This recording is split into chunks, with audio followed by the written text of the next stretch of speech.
She's never been properly put to rest in the proper way. That's the end of the story, really, is that this symbol, we need a symbol, a physical symbol, if you will, of the Phoenix Sinclair legacy. This is all that's left of a 5-year-old girl who suffered one of the worst tragedies in our province's history, an unmarked grave. Phoenix Sinclair was beat, dehumanized, then murdered by her mom and her mom's boyfriend.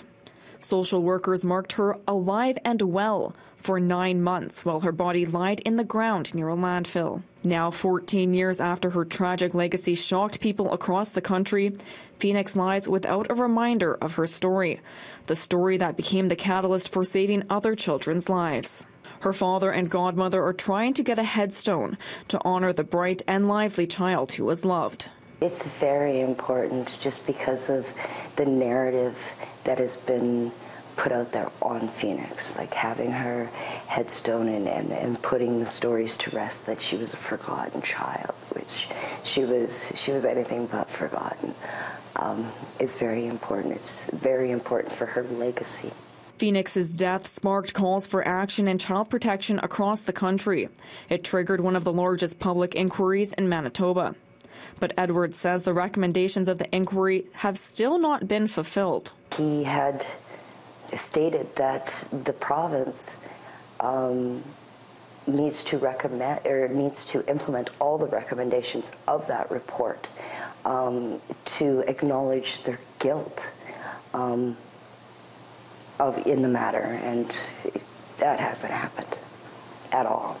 The province says it has either fully implemented or made substantial progress on 57 of the 62 recommendations. But Edwards says she still hasn't seen the concrete change. She wants them to listen to children and teens in care.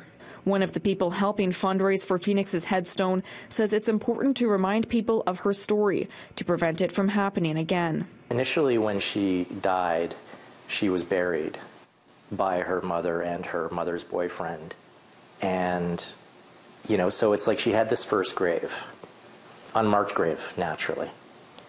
And that obviously upsets me, but then you sort of think about the fact she finally gets this proper funeral, which she did finally, after they recovered her remains. But, and then she doesn't have a marker over this grave, however, so it's still kind of an unofficial grave in a lot of ways. To me, the legacy has always been about protecting children. Last time, the family ran into problems while trying to secure money for the headstone. Now they need $1,000 to finish the project. Abra says any additional money in the GoFundMe will go towards children's charities. In Winnipeg, Stefanie Lasuik, City News.